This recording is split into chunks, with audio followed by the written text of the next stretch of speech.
Little Jackson is a bright, happy, healthy boy. He and his mom, Katie, love to spend time building skyscrapers out of blocks and cuddling up on the couch with a good book. I can put on my socks and tie my shoes. Life, it seems, is as it should be, with plenty of giggles and typical boisterous boy behavior. This guy, it's Jackson.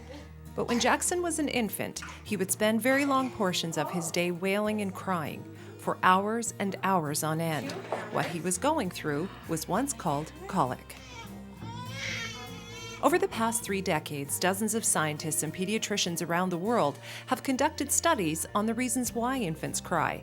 And it seems more often than not, babies cry simply because it is a normal stage of development. To help parents better understand that their baby may be crying for no real reason, a national program called the Period of Purple Crying has been developed. As a mom, I always felt like I could figure it out. He had different sounds of cries for different things that he needed.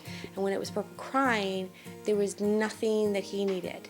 And there was no way of stopping it. PURPLE is an acronym for some of the descriptors that describe the crying, like when it happens, how the baby looks during the period of purple crying, and how long it may last. With my circle of friends, parents didn't really talk about it.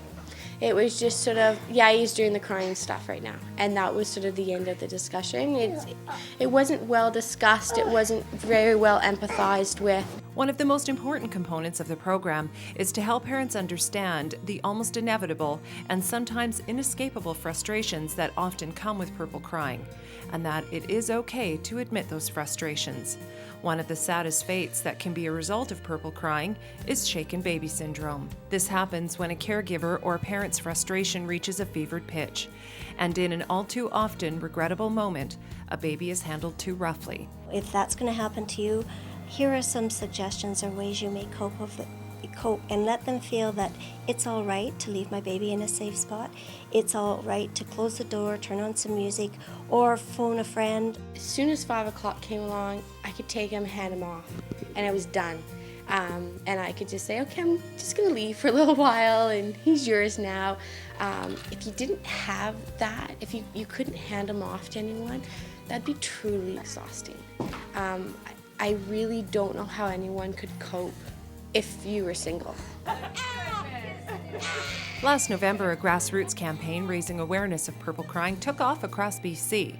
Knitters and crocheters feverishly knitted dozens of little purple hats for babies born in November.